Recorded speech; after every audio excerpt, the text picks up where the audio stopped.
देखो एक कथा तुम्हें सुनाते हैं, महाभारत की है। एक महात्मा मांडव्य ऋषि नाम के थे। वो हाथ उठाकर ऐसे, पहले बहुत कठिन तप संतों को करना पड़ा, कलयुग है तो अब तो नाम जप से ही काम, मंत्र जपो नाम जप। दाहिने पैर के अंगूठे केवल पूरा शरीर का भार रखकर हाथ उठाकर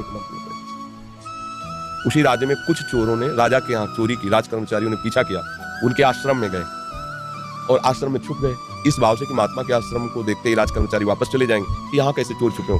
पर उनकी दृष्टि पड़ गई घुसते देख के, अब वहां गए तो माल सहित पकड़े गए। तो उन्होंने सोचा कि महात्मा ने ये नाटक कर रहा है, चोर रखता है और चोरी करवाता है।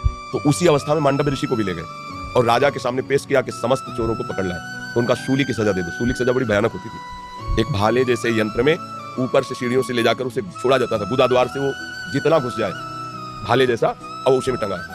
अब प्राण शक्ति जितनी उसकी हो, जितने मिनट जिए, जितने घंटे जिए, कोई घंटों जी जाता था, रक्तस्राव हो रहा है, तड़प रहा है, अब वो केवल एक सूली ऐसे लंबी ऊपर से छोड़ दिया, गुदा द्वार में जितना घुस गया यहाँ तक याद, अब वो तड़प तड़प के बड़ी भयानक मृत्यु होती थी। महात्मा को भी ऐसे किया। वो तो साधारण जीव थे, सब मर गए। जो इस सूली गई गुदा द्वार से अंदर चेतना जागृत हुई, लगाया पद्मासन, उसी पे बैठ गए सूली को। अभी तो योगी थे।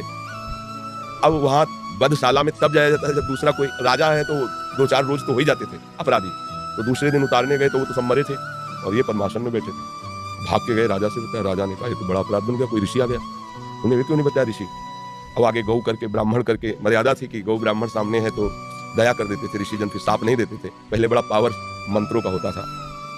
हाथ जोड़, महाराज हमें बिल्कुल पता नहीं थी, आप यहाँ कैसे लाए गए मुझे बिल्कुल पता नहीं, अब मुझे क्षमा कर दीजिए, मैं बिल्कुल नहीं। बोले मुझे आपसे कोई मतलब नहीं, पहले ये निकलवाओ सूली। लाख कोशिश की गई, सूली निकली नहीं, तो उनका काट दो। ऐसे काट दिया, सूली काट दी। सीधे वहां से अंतर ध्यान हुए धर्मराज के पास पहुंचे, क्योंकि पावरफुल महात्मा थे। धर्मराज से कहा कि मैंने क्या ऐसा पाप किया तुमने दंड विधान किया, क्योंकि ऊपर हाई कमान तो वहां है ना, क्रिया यहाँ दिखाई दे रही, कारण तो वहां है ना, पूरा हिसाब किताब उनके पास। तो बड़े गुस्सा में थे। उनका गुस्सा मत हुई महाराज, आप देख जैसे अपने ना कि रिवर्स करके फिर वही सीन चला के दिखा दी टीवी में, तो वहां उन्होंने सीन दिखाई कि 8 वर्ष के बच्चे हैं, खेल खेल में तितली को पकड़ा और उसकी गुदा के द्वार में बम्बूल का कांटा डाल दिया, छोड़ दिया, तड़प तड़प के तितली, काफी समय में बम्बूल का कांटा बड़ा होता है, तो जानते उसका परिणाम क्या है, सूली उनके गुदा में डाली गई महात्मा होने पर भी। अच्छा, गुदा से कांटा निकाला नहीं तो सूली निकली नहीं। ये केवल मुझे जवानी कथा नहीं, महाभारत में भगवान व्यास देव जी ने इसको लिखा है। तो उनका नाम हुआ अणिमांडव्य।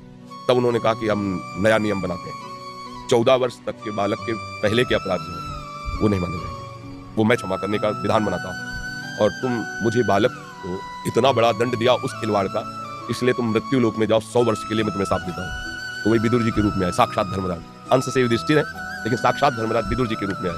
अणिमांडव्य ऋषि की आज भी वसूली वैसी है। अब आप सोचो, एक महात्मा इतना बड़ा पावरफुल, जो न्यायाधीश को भी मृत्यु लोक में भेज दिया दंड देके, उसकी सूली नहीं निकली, तो आप काकरोच को या किसी जीव को, मुझे लगता है कि हिसाब है, तो बचो, ऐसे कर्म मत करो जिससे पाप हो। हम 100 बार झाड़ के फेंकते तो डस्टबिन नहीं, डस्ट क्या कहते हैं, आप फेंक लो, हम तो देहाती आदमी यार, तो हमें बीन और पेन में कोई अंतर नहीं चला, बाहर फेंकने से। नाम जप करो, पवित्र रखो, पहले से केमिकल ऐसा रख लो जिससे वहां उनकी उत्पत्ति ना हो। आप देख के डालोगे कि ये अब वो सीधा हत्या है, वो आपका अपराध है।